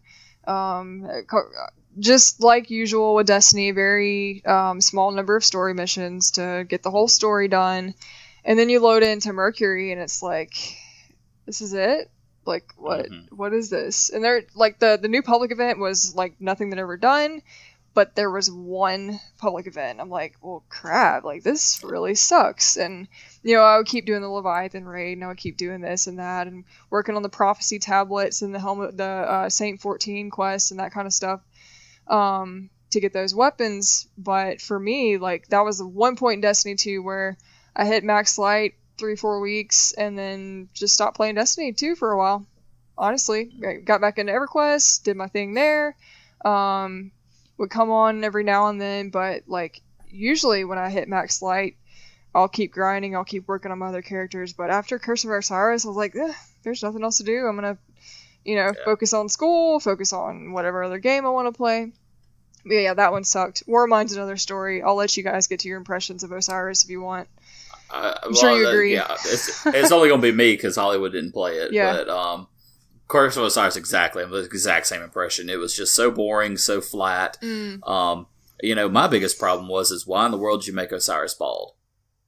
Looks terrible. He looks terrible bald. He looks so awesome with his helmet and his armor and everything. He looks so... It's like, dude, he's going to be so awesome. He pulls his helmet off and he's bald. And I'm like, we don't really need Mr. Clean in this game. I mean, that's just was my impression when I first see him. It's that just wasn't my first impression, but you made a good point. I was like, oh my gosh. I was like, Mr. Clean is in this game. And I just... Everybody bald in the Destiny universe. I just hate that. I hated that. It just didn't make any sense. I'm like, to me, it was like, okay, you used a bald guy, so that means now you're basically using, you're reusing some other image that you've changed around. You didn't want to spend time to put graphics on hair. You just lost your entire bald listener base, guys. I'm sorry. Exactly. and then going into it and playing it, it's like, okay, there's nothing. Bald. There was nothing in Curse of Osiris that drew me into the game like the Dark Below. Like the Dark Below, something I liked about it in D1, because I'm going to use comparisons here to help. They had little micro events right before Dark Below dropped. And I loved those little micro events because you go to a place and you're trying to fight these little whatevers to get stuff. It happened also in House of Wolves as well. Oh, yeah, that was fun. Yeah. And so you had those little fun little things to kind of get you pumped up for it. Even though that the story lines in both the Dark Below and the House of Wolves were just so thin. You had these events that were happening right before that got you all hyped up. Yeah. D2 left that out completely. And I'm like, dude, you had a gold mine there. Why are you leaving that out? So there was nothing to really hype me up for Curse of Osiris. Yeah, Curse of Osiris did not help the player base. No, it tanked the player base. Whatsoever. There are a couple little cool things about it, but to be honest, that by far the worst expansion that has ever come from Destiny. Exactly. Let me ask you this too, Edgy. Do you think that Bungie's seriously? Do you think that they thought that this was a good expansion and they released it? I can't see how they would. I really don't. Okay. I mean, I don't know what they're thinking, to be honest. We all joke about how oh, thank God Warmind's better than Curse of Osiris, and we always make fun of Mercury. They didn't even let you ride a sparrow because it's so tiny. It's really, really sad. Really sad how bad that expansion was. So I don't know. Oh wow, they didn't even let you drive a sparrow. Yeah, you can't. You can't even drop a sparrow. You would literally be able to get from one side of Mercury to the other in about 2.3 seconds. Wow. Yeah. So it was bad, and we still talk about what were they thinking. It seems like laziness to me, and either that or they're just looking forward to the next big thing, but they didn't even do anything to hype the next big thing while they were releasing Curse of Osiris. So it was it was just bad, and I'm totally on board with that. Before we get into War Minds, I mean, it sounds like for you guys, you and Kuiper and everybody playing, that you guys don't even care about, hey, Bungie's out here. They're just trying to. They're going to say they're going to do this, and they're going to pay $15, and it's two things. It doesn't bother you at all. It's like, as long as I'm having fun with it, I don't care. I look at the body of work and the sample size that they have produced since Destiny 1 Vanilla, and every now and then there's a flop. But there's a balance of the flops with the great expansions. And you might argue that there was one great expansion, the Taken King, and everything else has just been, what are you doing? You did great then. What have you done since then? But I thought I'm blanking on the Wrath of the Machine, the last D1 expansion. Iron Lords, Rise of Iron. Rise of Iron. Oh yeah, I was saying the name. I thought that was a fantastic one. I loved Rise of Iron. I thought that one was great. So, I mean... I like that one, too. Yeah, I just feel like there's a balance, and, there can be bad ones, and should we settle for having a bad expansion every now and then? We're expecting great things from this company. That's probably not fair, but to me, it's like it doesn't worry me if that one came out then. I may not know the reasoning for it, but, I think Warmind has... honestly, it made up for it, and then Forsaken's going to be even better. So, yeah, it pissed me off that Osiris was just, lazy as crap. So I love your statement in there. I love the looking at the whole body of work. I think that's a great idea to look at it. And at one time I did look at it like that. My one problem is the whole concept of reliving history. And that's what I feel like we're doing with D2 and D1. D1, vanilla, it had a lot of problems, a lot of bugs. They drop their Dark Below to say, oh, this is going to fix it. A lot of people had complaints about the Dark Below. A lot. They complained about it, said that it was too short, that it was thin on content, all of the same things they said about Curse of Osiris. So basically D1, D2, Dark Below, and Curse of Osiris, they're falling in the same line. Mm. And then all of a sudden in D1, I remember, the House of Wolves are going to fix a lot of things. It's going to change the game. And did it? Yes, it did. It renewed interest, because I remember me and Holliwood had this big gap between the Dark Below and House of Wolves that we didn't play. And maybe the there same is a thing I pattern saw, to this. and the same thing I saw happen with Curse of Osiris to Warmind. A big gap, but Warmind did do some good for D2. You can see it in the numbers of players. They had an uptick. Escalation Protocol, I haven't got to play much of it, but it seems like a fun thing to do. It seems like a lot of fun to do. And they had the same thing with House of Wolves. They had the whatchamadoodle, what do they call it? Archon's Forge. Not Archon's Forge. Archon's Forge came in Are you talking about the one on the Dreadnought? Not on the Dreadnought. The Dreadnought came with Taken King. Prison of Elders? Prison of Elders. Prison of Elders came with House of Wolves. So you had that new event, just like you have Escalation Protocol, a new event. That is a in-game type activity. Yeah, two it's interesting to compare the two. I wouldn't have thought to compare them. And then now look at Forsaken. Forsaken is to be the revitalization, just like they said the Taken King was. Mm-hmm. They're following the same pattern. We're paying for the same pattern. Why in the world would we pay for the same pattern over and over and over? And that's my biggest problem with them right now. Yeah, Once you add everything together, is why are we having to relive the past? Why can't we make something better? And I'm not asking them to give me great content every single time. I understand you're going to have a flop. I understand that something's not going to work. You're going to have coding errors. You're going to have bugs. You're going to have this. That's great. Be upfront with me.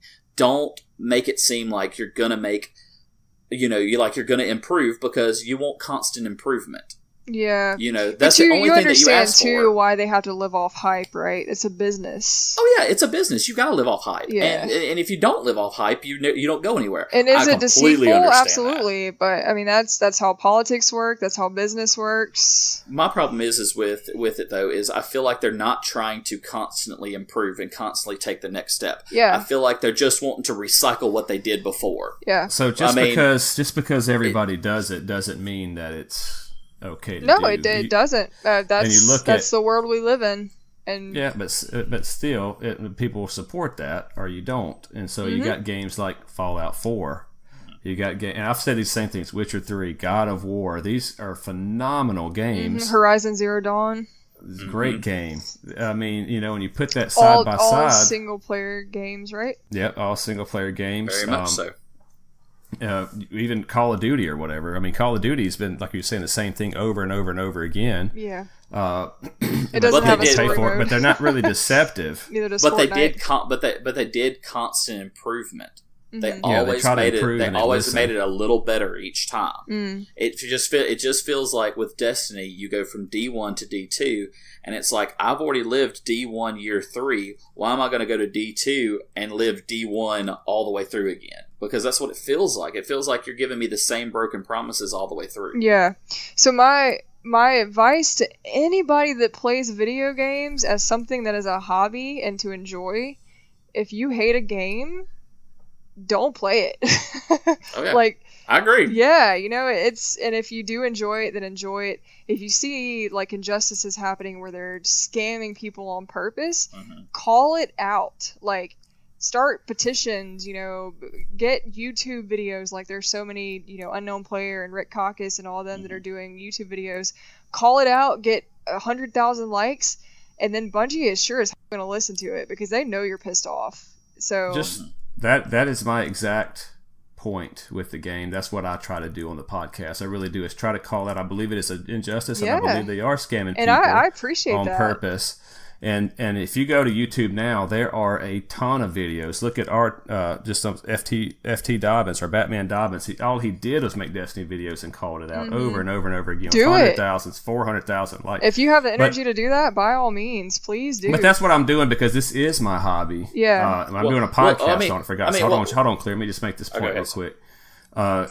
This is my hobby, and that is why I'm so adamant about it, because the worst thing that could possibly happen is that Destiny makes a ton of money, because then what happens? Then here comes Anthem, then here comes these other games that were going to do the exact same thing, and I really don't think I'm being over the top when I say that if that starts to happen, we literally buy a $400 cell phone to sit there and play on our TV.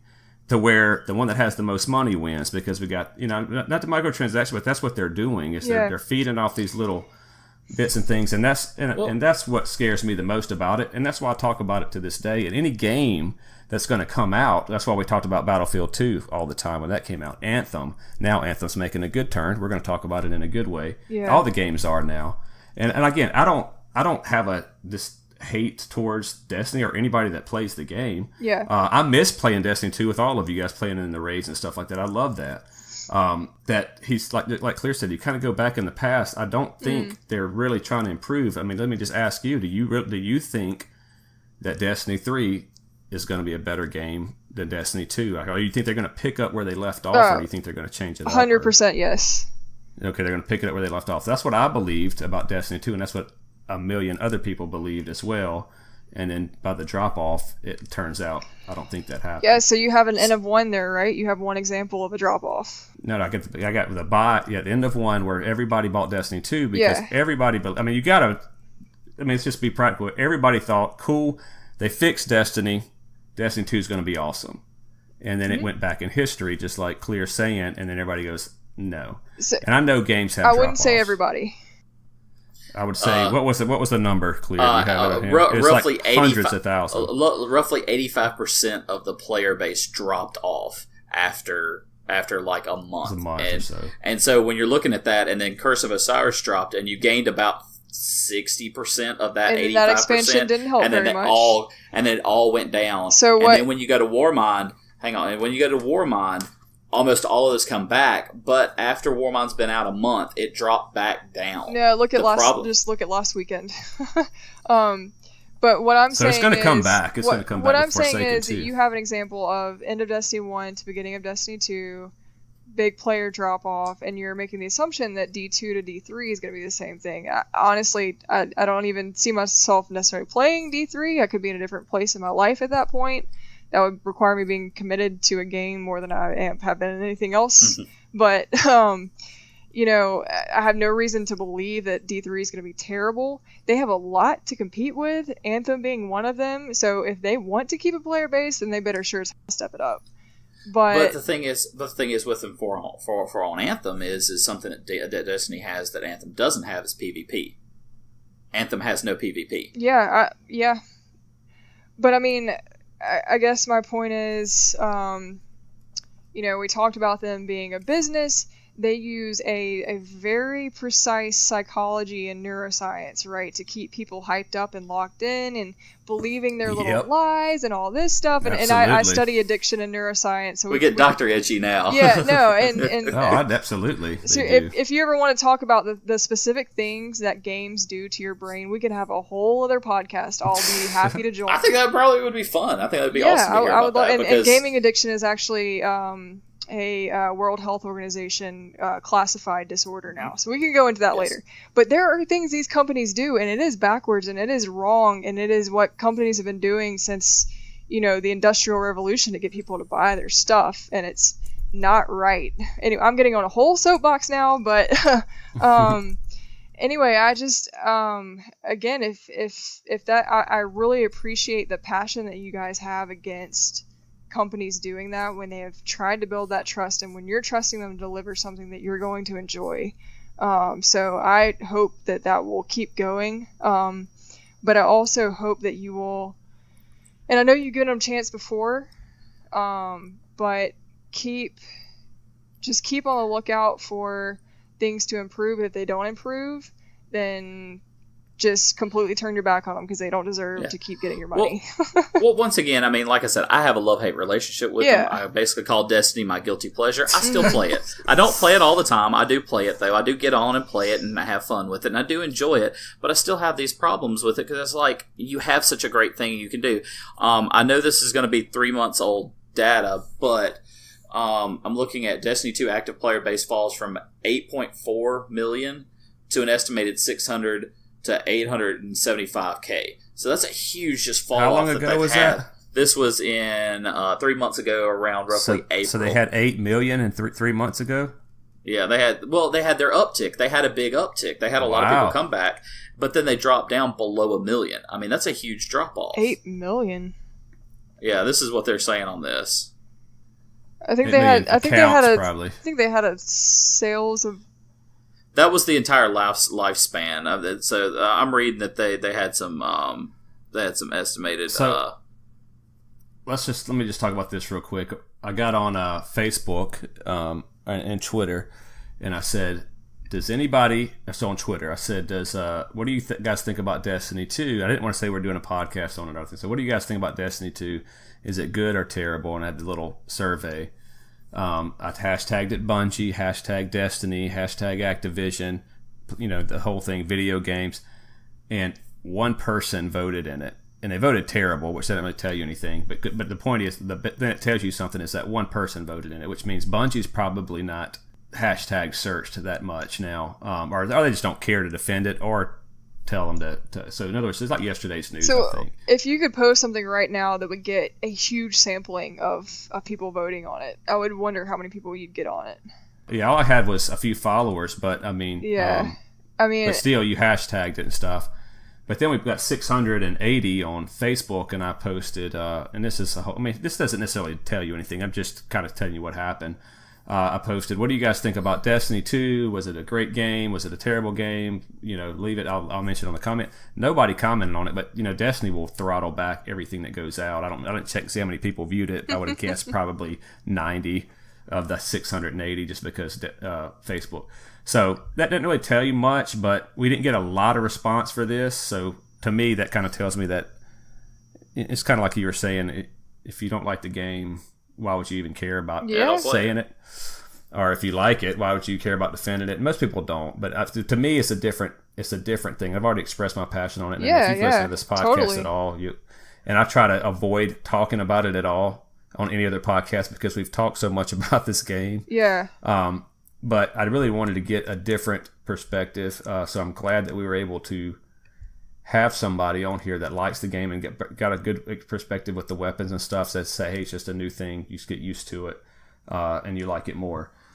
I do want to bring this up too, though, because this kind of, and I know I'm going to sound super cynical here because all I've been doing is talking about negative stuff. But Game Informer, I've been reading Game Informer for a long time. It's the GameStop thing. I worked at GameStop back in 2005 or 4, and I've been a member of the GameStop deal ever since. I've been getting magazines for 14 years every month. So I read them all the time. And this one, Destiny 2 Forsaken's out. And there's people that claim, and I don't want to take it this far yet, but this one would pull me in that direction that people pay GameStop for their reviews. I don't know if that's true. But we got Destiny 2 Forsaken on here. All right, after all these Twitter things, does anybody care? And I follow a lot of gamers on Twitter. Nobody says anything about Destiny or stuff like that. So I don't know if it's even a thing anymore. And there are YouTube videos that say it's not.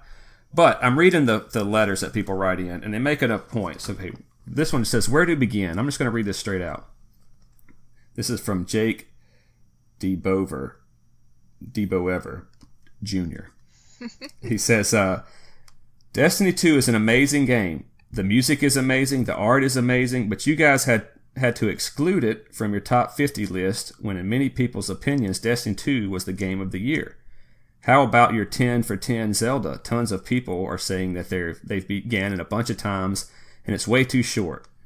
Destiny 2 has everything a game of the year needs. It has a campaign, it has an online multiplayer, it has awesome raids, strikes, and other fun in-game activities.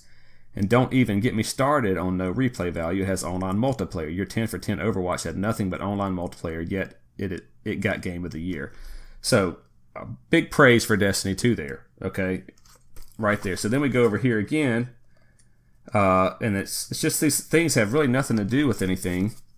It says, I quite enjoyed last issue, but I noticed that one of the zombie choices in the Z-word quiz was Guardians. Then I looked at the answers and I saw that it matched up with Destiny. I was thoroughly confused because I'm a big Destiny 2 player, and it was strange to see that in there. I hope GI staff doesn't hate the Destiny franchise that much. Or is there a completely different game called Destiny with zombies in it? Then, of course, they go in, oh, we're big Destiny fans. So it's constantly like pumping up Destiny with these letters. I don't see letters like that in these other magazines where they just constantly pump up a game, and then they got a big whole write-up about it that they're going to change everything. And it kind of makes you wonder, like, what are there? It does make me kind of, and again, I don't want to take it that far to where, like, okay, they're trying to pump Destiny 2. Why are they trying to pump Destiny 2? I don't understand it, but that's what first things I noticed right off the bat. Yeah, Game Informer. Oh, they're probably getting paid to do it. Like, big dollars. I mean, I know. Cash that could money. be the case. People claim that. They really do. Oh, I'm sure they do. But they put those letters in. They say, we don't get paid for our views. Okay, great. You don't get paid for your views. You probably get paid for that write-up. Get paid under the table. Yeah, but they're getting paid. They're getting paid for the advertising. And look, I bet you, if you look through that magazine, there's Destiny all throughout it. Yeah, and so they're getting paid for the advertising. They're advertising for Destiny. Destiny probably paid them to do the article. Yeah. So of course, I'm they're going sure they to did write that. something. I'm pretty sure they probably so they're going to write something nice about it and be positive about it. And they put all the letters in there. But I mean, I really think that they need to do a fair view of saying, "Hey, here's the positive, here's the negative, do pros and cons." I really do, because that's what I would think they would do. But was Destiny 2 a fun game? Yes. I'm not going to say it wasn't a fun game because I put several hours into it. Game of the year, by far, no. There's plenty of other games that are game of the year, and to the guy's comment, just because you have all of that stuff in it doesn't make you game of the year. Right? It's well, that's exactly. Everybody knows that, right? And why did you put that in there? You get all that in there. That's great and all, but I mean, What? look at Horizon Zero Dawn. It won Game of the Year when it was out, and it's only single player, and it's an amazing game. But it's got a compelling storyline. It's got amazing graphics. It's got all of that. It's got replayability. It draws you in. And D1, I really feel like it possibly should have won Game of the Year because it had that for me. But that's for me. That's my opinion. And not everybody shares that opinion. Now, granted, D1, I think that opinion was shared a little more than D2 because I do see a lot more negativity toward D2 than D1. I've got most of the forums that I'm in, even the people that are big, huge fans of D2, they still have a little bit of hostility towards it. So, well, anyway, all I'm saying is that hard for me to accept. I know it's video games, fun factor. That's all that matters. It doesn't matter if it meets your like Destiny 1. Yeah, I'm playing the same content over and over again, but for some reason I'm having fun doing it. I don't hate on it. You can see what kind of game it could have been, but I mean, whatever. You can't make a perfect game. Nobody can. Do you think it should have been Game of the Year, Edgy?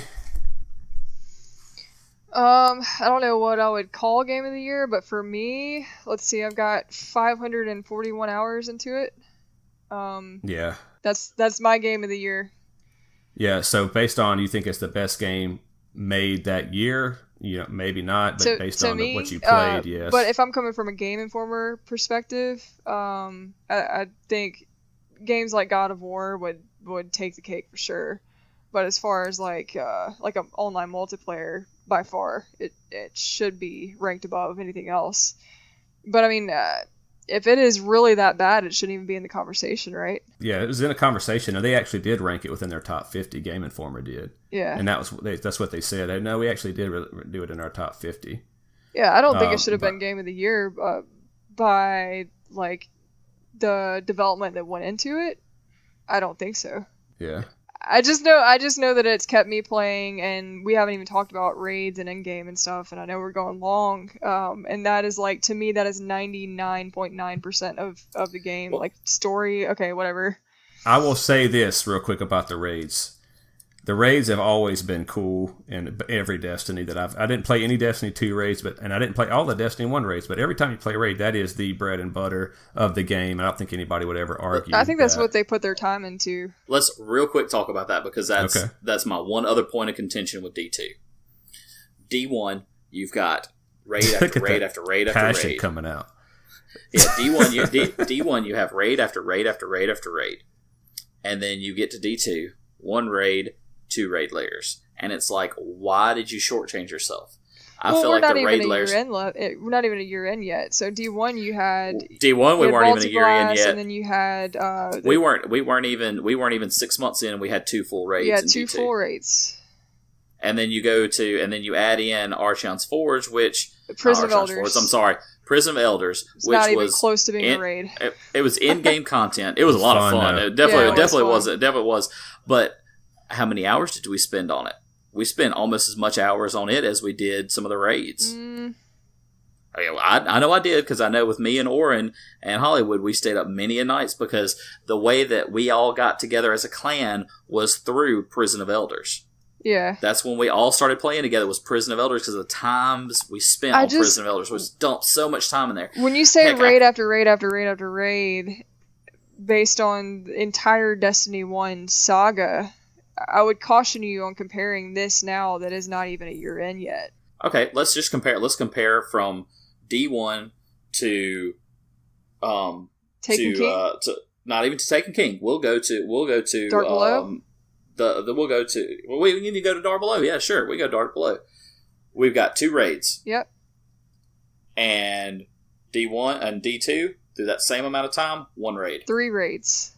1 raid. And you call it the Leviathan. It is 3 separate raids, I assure you. And actually, in that same time, you didn't have all 3 of those. You actually only had a raid layer added to that, 1 raid layer added to that, because you had your 3rd raid layer, or your 2nd raid layer added in Warmind. It was added on May 11th, which is my birthday. I remember that. and that was after Warmind was added. 3 days later. Yes. And so that means Warmind is out of this conversation. Because we were talking about all the way to Dark Below. Dark Below was dropped in December after that. And so, let's see, Curse of Osiris was dropped in February? Yep. So you're looking at they already had a further back content. Yeah. So, they already had a D1, you went from the Dark Below to the Taken King without having anything. So, incorrect, if you look at House of Wolves. No, a raid. But I'm sorry, the raid layers are not a raid. All right, well listen, it sounds like it had one. It sounded like it had one extra raid. Layers. They are raids. I promise you. All right, so it had 1 extra raid in the Destiny 1. This one has a little bit different take on the raid, and there's 3 different raids in the same area. They're not even in the same area. Okay, I don't know anything about, but I think. So, do you got anything against the actual? You got anything against the actual raid, Kleer? Do what now? You got anything against the actual raid itself? How many of them have you done? I've cleared it once, but I've played all the way through it. The Leviathan? Mm-hmm. I've played through other parts of it all the way through. I've played other parts of it a lot, but I've only had one. I've only had one clear on Callus. Okay. I'm just trying to remember all of it because it's been so long since I've played that. No, I don't really have any problem with it. I thought it was actually a pretty cool raid, and I really was excited for that raid. But then getting into like the raid layer and everything, and it's not so much. And Edgy, I probably understand your point once you explain it a little more. But the whole idea behind the raid layers, and this is even what Bungie said, it was to be a shorter, smaller, more compressed, easier, quote-unquote, raid. And they wanted to call it a raid layer, not a raid. And I'm sorry, but for me, if you're going to have your company even come out and say that it's not a raid, that defeats the purpose. And that even shows to me that they weren't even planning for it to be a raid. They were planning for it to be a smaller, minor thing to a raid. You're just talking about the lack of honesty and how they've broken your trust, and now it looks like they made an effort not to overhype something that's not what it is, and now you're calling it out for being a bad thing. I'm confused. Well, I mean, they lied to me. They broke my trust. Well, that's my problem. So they said this is not a raid in the comparison of what you're used to from a raid being Baltic Glass, Taken King, Dark. Mm-hmm. No, the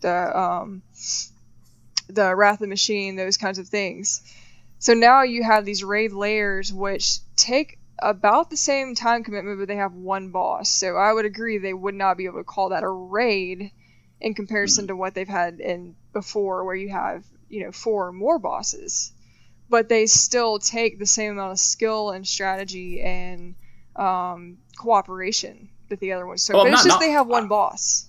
Yeah, I'm not knocking that. I'm not knocking that at all. Yeah. I understand that you've got to have the cooperation. That's why they call it a raid layer and not just a layer. Mm-hmm. Because they call it a layer, then it's like, okay, it's just another mission, another strike, whatever. It's a more advanced strike. Yeah. But they defined it as you don't have as many bosses. You don't, and you basically, I'm like, okay, great, you did that, but I'm expecting from the way that you did in the past. Because, and they didn't. That's why they didn't call it a raid.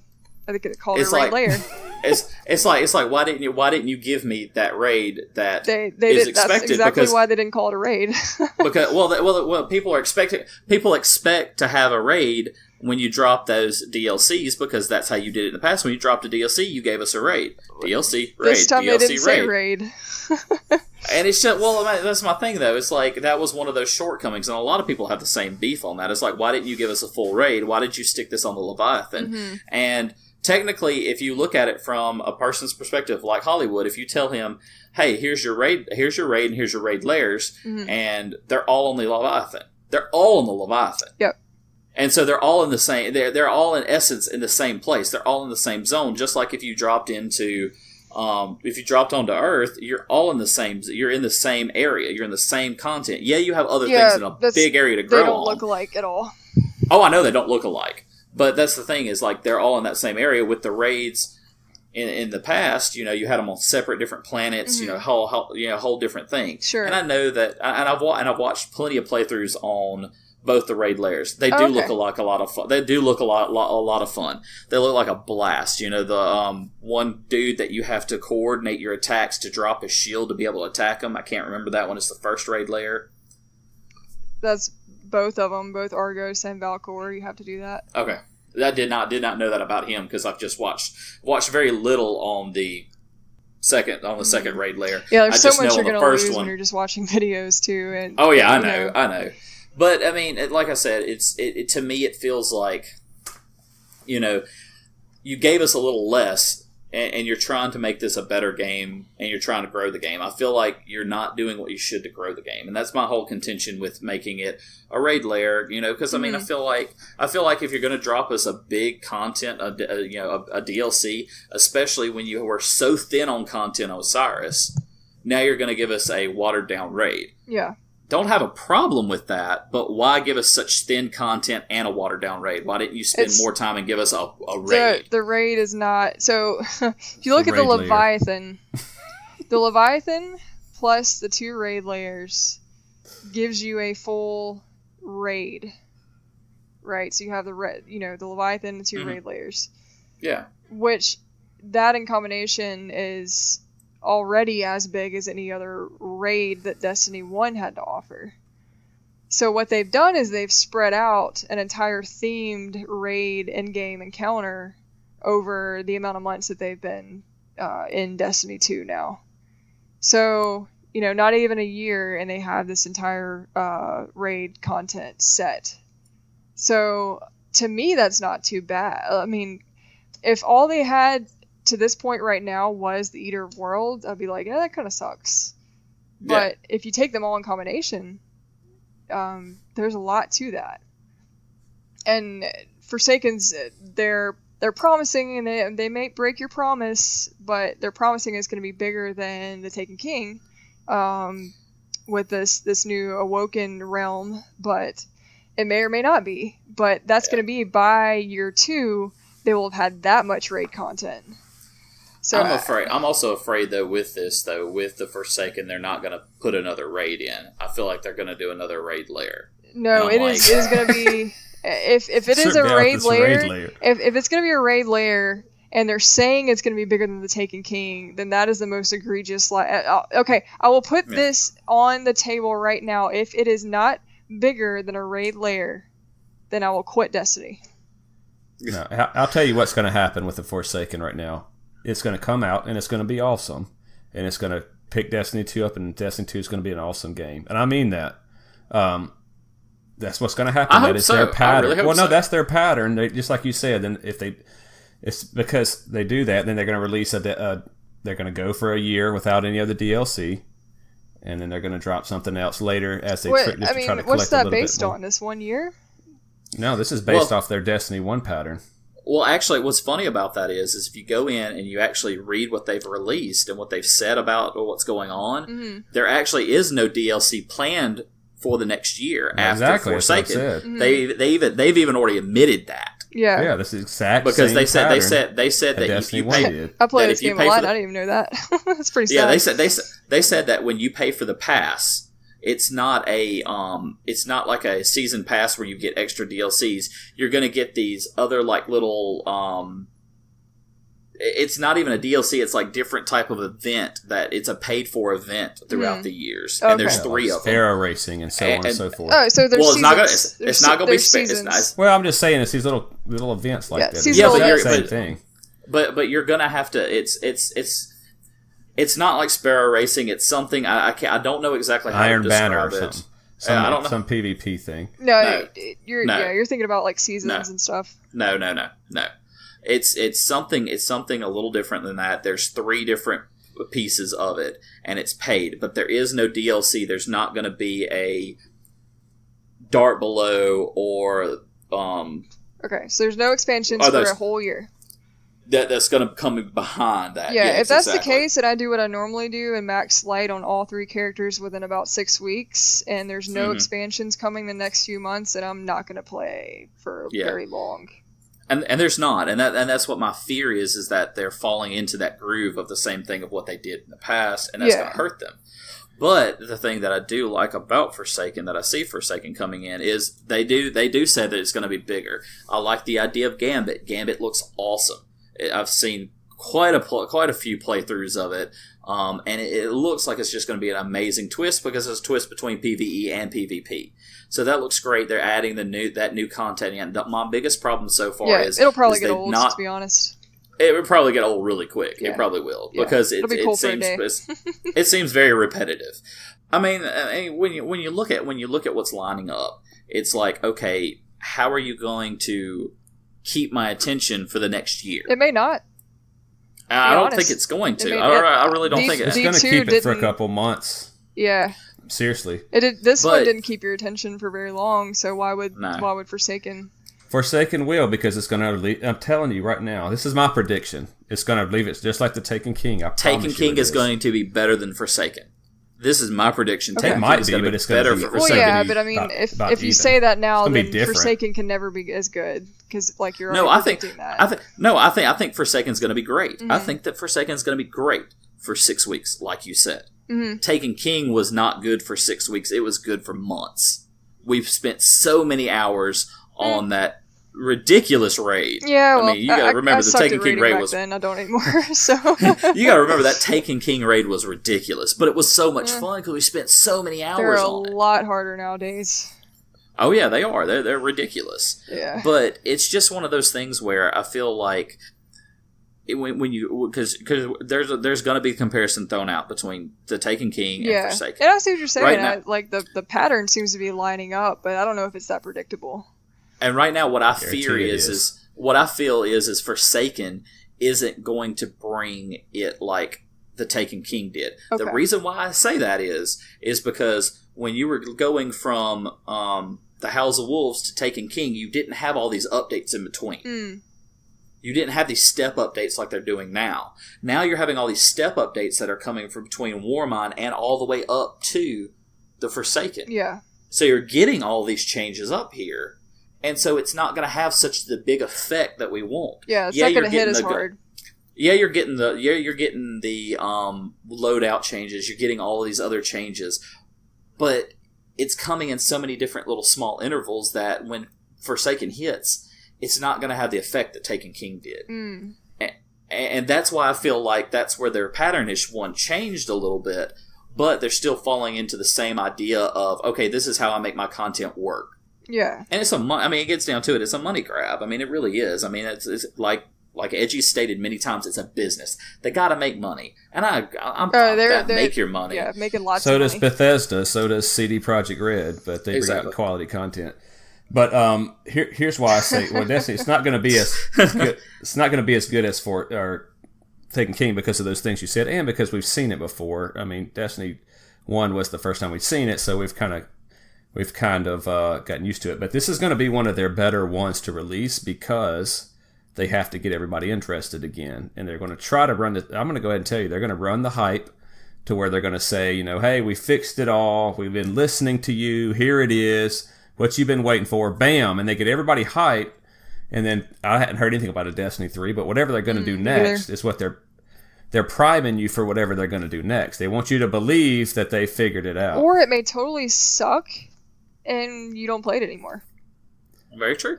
I seriously doubt that. My thing is they've already started the hype train crazy because they pushed it with Gambit. And I mean, Gambit's got me kind of looking at it more. And the reason why I say that is because look at let's see, at E3 they had stuff about it. At Guardian Con they had, which I mean, of course that's their con, so of course they're going to have it. But they had people waiting in line for 6+ hours to play Gambit. So it shows you the game's not dead. It's not going to be that great. I've never said it was really that dead. old. But the thing is I think that they're actually overhyping Gambit. Well, yeah. Because you've got people like Meisha Sean talking about it. You've got Dado talking about it. You even have Bife talking about it. Bife is a straight Destiny lore person. He's talking about it. If they can get to the level of what Trials of the Nine and Trials of Osiris have been, where it's this super, huge skill gap, PvP, all the streamers are going to get lots and lots and lots of views, then it'll be great. But for the person that is kind of at the lower middle tier of that PvP skill gap, it'll be alright. I might enjoy watching it, but I think it'll be fun, it'll be new, but it's not something to overhype. I think that Trials of the Nine now. I think Trials of the Nine will stay the one that's the competitive side of it, because when you're looking at trying to blend PvE with PvP, I think you're going to end up hurting both your extreme peoples there. Yeah, because somebody had the idea of marrying those two things, and it's either going to be great or it's going to flop. It's going to be one of the two. I think it's going to be closer to the flop. Yeah, I think it's going to be pretty forgettable. It'll be fun for, like you said, the first hour, and then you're going to be like, yeah, okay, I've done it. Well, yeah. Unless they do a quote unquote paywall there, and the only way you can get some of the really good guns is doing that. Yeah. So what would you rate Destiny 2 as it stands now out of 10, Edgy? I'd give it about an 8. What would you give Destiny 1? Probably give it about a 7.5. Okay, so you like Destiny 2 a little bit better. Yeah. What about you, Kleer? What would you rate them? Honestly, I'd give Destiny 1 a 9 out of 10. The main reason is because, one, I built a lot of amazing friendships out of Destiny 1. And that made the play factor for me just so much more fun. Game. It was a friend game. It was the friend game. It was. It Destiny really was. 2. It was so. It was so much. The end game. It was. Yeah, yeah. Deej did say that, and so I'll catch him on that one. But no, Destiny 1, it had such a replayability for me, and considering that for a very long time, it was the only thing that was in my PlayStation 4. I have to give it a 9 out of 10. All right, Destiny 2, 5 out of 10. And so let me just say this too about I won't even rank Destiny 2 because I hadn't played it. Destiny 1, I'd probably give it a 7 or 8. But to Game Informers, in all fairness, I remember when Destiny 1 came out, and I was telling my friends at work about it, and they were like, Game Informer gave it a 6 out of 10, Destiny 1. So that was their review, a 6 out of 10. And I was like, there's no way that that's the way it is. And they said, yeah, because of the content and story, blah, blah, blah. That's before we got into it that big. And so it's the pattern they do, the little bitty trickling in of the game. Here's the hype train for that game, the little bit trickling in of DLC, and then we're going to drop the big bomb Taken King on you, get you all pumped up, and they weren't even going to release Rise of Iron. And then we're going to suck again. Yeah, and then they're going to do it again. That's what I mean. That's their business model. Yeah. I mean, seriously. But so that's why I'm leaving Forsaken. Is whether it's going to be good or not, I don't know. But I guarantee they're actually going to try for Forsaken to make it good, not just make it just good enough for people to pay for it, but actually make it good. I want to lead off something you just said too. there was a rumor. I don't know how true it is, but I've heard it through some of the groups that I follow. That yes, the Rise of Iron actually was supposed to be the beginning of D2 and not where D2 was. So they were delayed. Forsaken honestly should be called D3 because it's just a reboot. It really is. It's such a change of the game. You know, the Taken King didn't change that many of the mechanics of Destiny 1. This one's changing everything. And I've never said that about Destiny before. When you start introducing something like a whole archetype, like a bow and arrow, and adding how many new supers? 6, 9, something. Whatever. You're basically redoing every single super. Yeah, and you're making it feel and keeping all the old ones. Exactly. So it's crazy. Yeah, this could be their business model. Let's do something big and then be lazy for a while. And that's collect exactly money, what it is. and then do something bigger than the big thing last time, and then collect some more money until we can stop being lazy again and lose people, and then do it again. I don't know. I don't know how business works. And just the fact that they have to change it so drastically shows you that they know they got crap. I think could be, but I mean, I don't mean to just be so negative about it. I'm not gonna lie. For a second, it's gonna pull me back in because they brought random weapon rolls. They brought random weapon rolls back. Yeah, they're doing that August 31st, 29th. Yeah. All right, let's go ahead and land this thing, man, because it's been going on for 2 hours and I got a headache about Destiny already. He's weak. He can't take it. No, I can't take that much Destiny, man. I've stopped playing that a long time Good ago. for you. Don't even worry about it anymore. No, but if you want to play Destiny 2, and pretty much anything that Bungie and Activision, I'm going to go ahead and make the statement now, release, this is the time to get Destiny 2 when Forsaken comes out. That's when you want to get it. And I don't know if they're going to do that thing where, you got to buy all of the content again. It's a $120 game. Remember when they tried to do that little stunt with Destiny 1?